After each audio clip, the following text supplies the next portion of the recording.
The reading this morning is by James Ishmael Ford, our minister in Providence, Rhode Island. I had the opportunity to attend a minister's retreat during this last week, and James gave an odyssey, a story of his own encounter with Zen Buddhism and the rest of his life. The reading is from his latest book called, "If You're Lucky, Your Heart Will Break." The first half of 2010 felt like the year of the earthquake. In January, Haiti was absolutely devastated. In February, there was another even stronger quake in Chile, although fortunately it was less damaging. In March, another tumbler in Taiwan, quickly followed by one more in Mexico, and then in April, a pretty bad one on the Tibetan Plateau. No doubt natural disasters are very powerful things, and few are as mysterious and confusing and frightening as earthquakes. As a native California, I know I've experienced many quakes. By and large, for most of my life, I didn't really give them a lot of thought, until, that is, October 1989. My wife Jan and I were living in Berkeley, California. On October 17th at 5:04 p.m., I was at my internship site at the First Unitarian Church in San Jose, at the bottom of the bay, some 45 miles from Berkeley. The whole thing remains vivid in my mind. I was standing in the front office, as was Lindy, our senior minister. Margie, our church's administrator, was sitting at her desk. That's when the earthquake struck. And we were all native Californians, and so we ignored the first pitch. But with the second roll, as products of California's public education system, Lindy and I each stepped into doorways while Margie went under her desk. And that's when I realized there was something they didn't mention in those instructions at school. It was true. I was in a relatively secure place in the doorway should the building collapse, but I was also sharing that space with a door that wanted to fly back and forth. At 6.9 on the Richter scale, and known later as a pretty big one, the Loma Prieta remains one of the largest recorded earthquakes in the lower 48, and the most severe quake either Jan or I had ever experienced. There were 62 deaths. Nearly 4,000 people were hurt.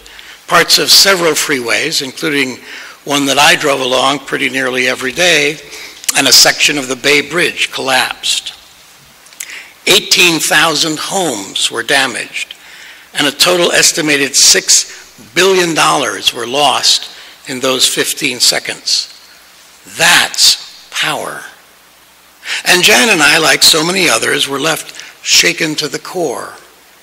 I can't quite describe the feeling after such an experience. The fragility of it all, the tentativeness of life itself seemed to seep into our pores and grew slowly from the first exhilaration of having made it to a bone and marrow knowing that the earth could move from under us at any time, and no place, really, was safe.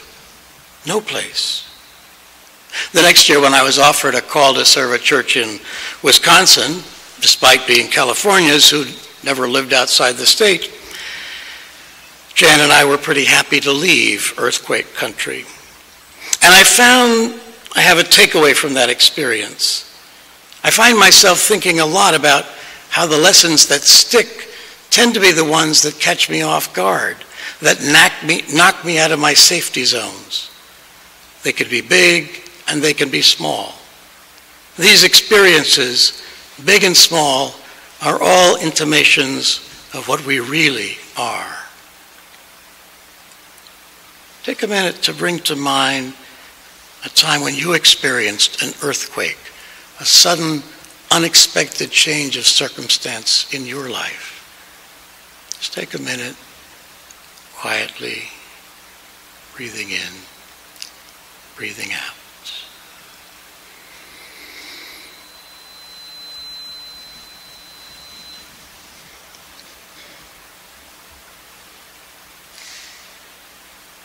Anne Lamott tells this story in her recent book, Small Victories, Spotting Improbable Moments of Grace.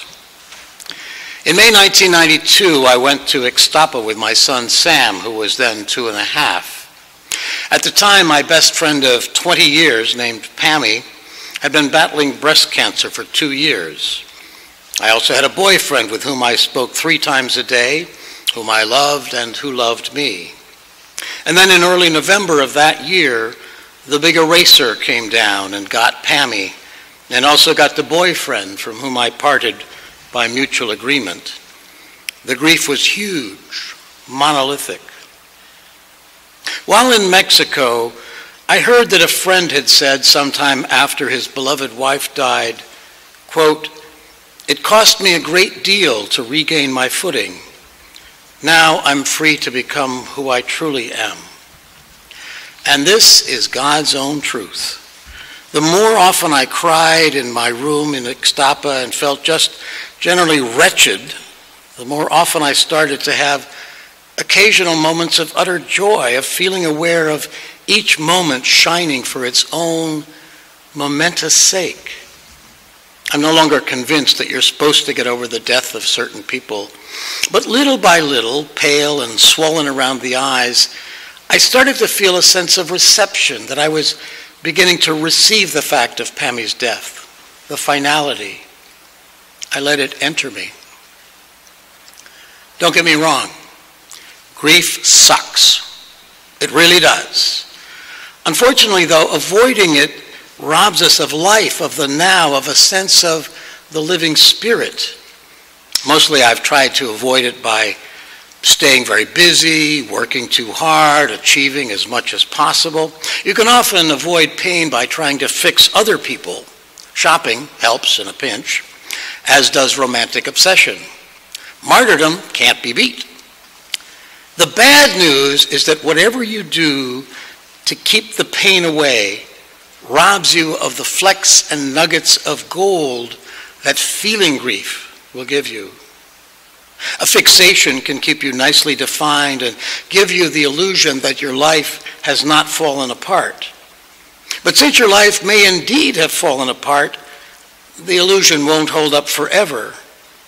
And if you're lucky and brave, you will want to bear disillusion.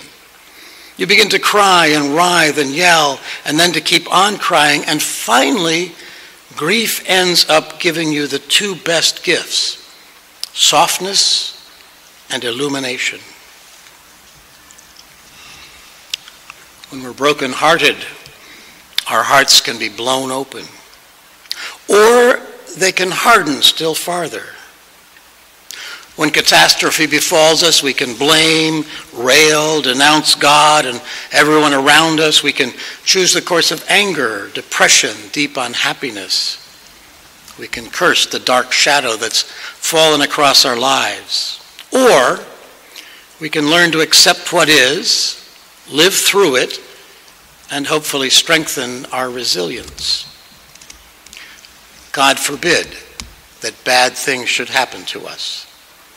God forbid that we should suffer from the death of a loved one, from a diagnosis of cancer, from an earthquake. It's never right that such things happen to us and to those we love. And yet they do happen. They always happen in everyone's lives. Pema Chodron, the American Buddhist monk, puts it this way: difficulty is inevitable. On a very basic level, all beings think that they should be happy. So when life becomes painful or difficult, we feel that something has gone wrong.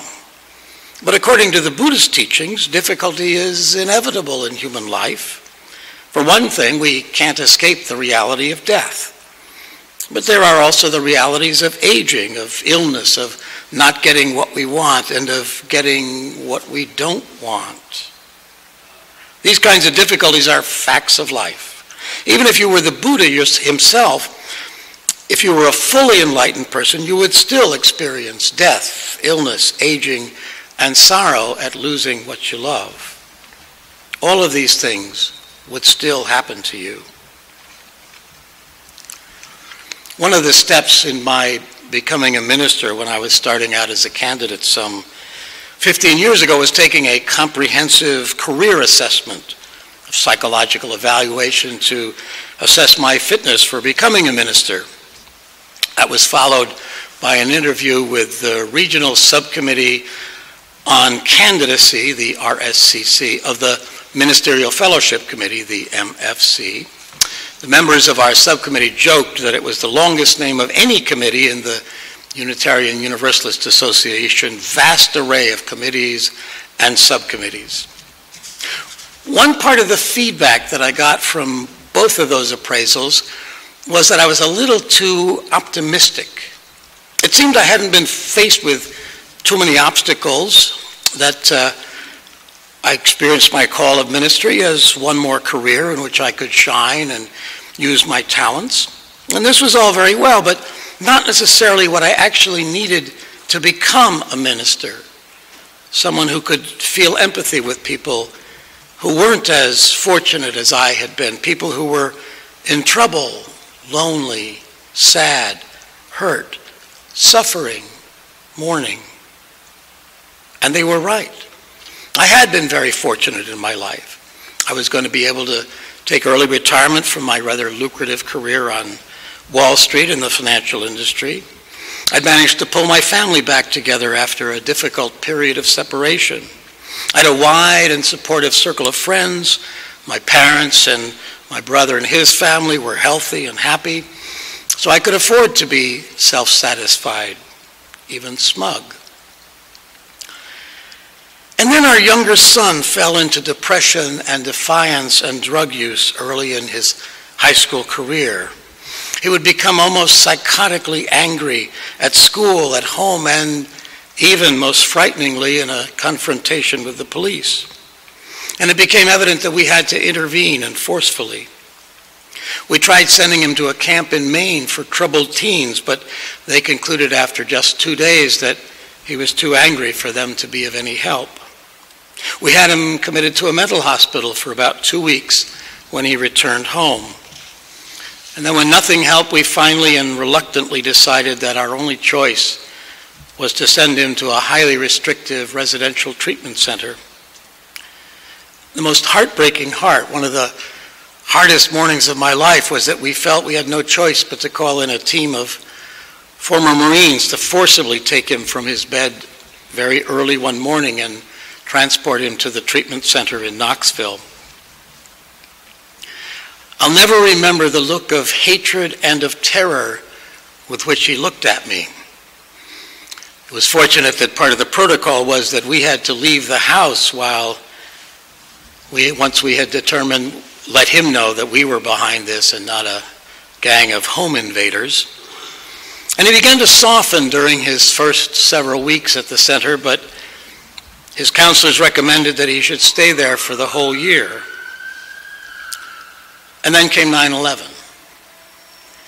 He knew I would be at work either 2 blocks south of the World Trade Center at the American Stock Exchange or just across the river in Brooklyn. His mother and I desperately wanted to get word to him that I was in fact safe, but the phones were all out in the New York area and it was impossible to reach him. So, mixed with my own uncertainty and fear was the realization that our son might be suffering through the possible loss of his father. Fortunately, we did get through to him late that night to reassure him, but the day was a nightmare from start to finish. He returned to us after a year free of drugs, and he's remained so to this day. But the whole sequence left a scar on our family. His brother doubted that such a drastic step was really necessary, and we as parents were constantly second-guessing ourselves, periodically unsure whether we'd made a good decision or had just blundered into what seemed like an easy solution for ourselves that might ultimately harm our son and our whole family. In retrospect, all of us have by now come to see it as a good decision, but that wasn't clear for some years. I don't want to say that facing that difficult situation head on had changed my life, or that I'm glad it happened, or that it was a good thing all around. None of those are true. What did happen is that I became more open to listening to other parents who had suffered disappointments and difficulties raising their children. Suddenly, our lives weren't perfect. We were no longer able to claim that we were excellent parents who had raised our children flawlessly. We worried about how my family would react and how other parents would judge our actions. Some of our closest friends were convinced that we had overreacted and our relationship with them was at risk for a little while, though fortunately we still remain best of friends. What had changed was me. I was now open to hearing many other stories from other parents who had gone through similar experience with their own kids, discovering how many others had experienced pain like ours. And now they felt like they could share their grief with us. I could hear their stories in a new way now. I had experienced and understood and was able to have compassion for them because I myself was heartbroken.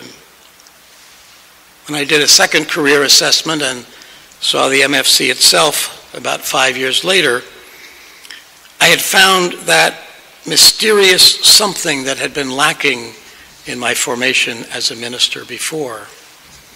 I had experienced a broken heart, an earthquake in my own life that had caught me unawares, and that made all the difference. May no one suffer such disappointed hopes and difficult decisions as we faced. May no parent suffer in this way or any other in regard to their children. But it will happen. It does happen. It's been happening for millennia. You have only to go back to the Jewish Bible, the Old Testament, to find stories of sons and daughters gone astray and to realize that this is one of those sources of suffering that's been happening since stories were told around the campfires. As Pema Chodron put it, these kinds of difficulties are facts of life. And having become subject to the facts of life, we have the choice of allowing our hearts to be broken open and of realizing concretely that our experience, our suffering is not unique, that life is like that, but that it can be borne, hard though it seems we're in the middle of it. We can be broken out of what David Foster Wallace calls our natural, hardwired default setting, which is to be deeply and literally self-centered and to see and interpret everything through the lens of self.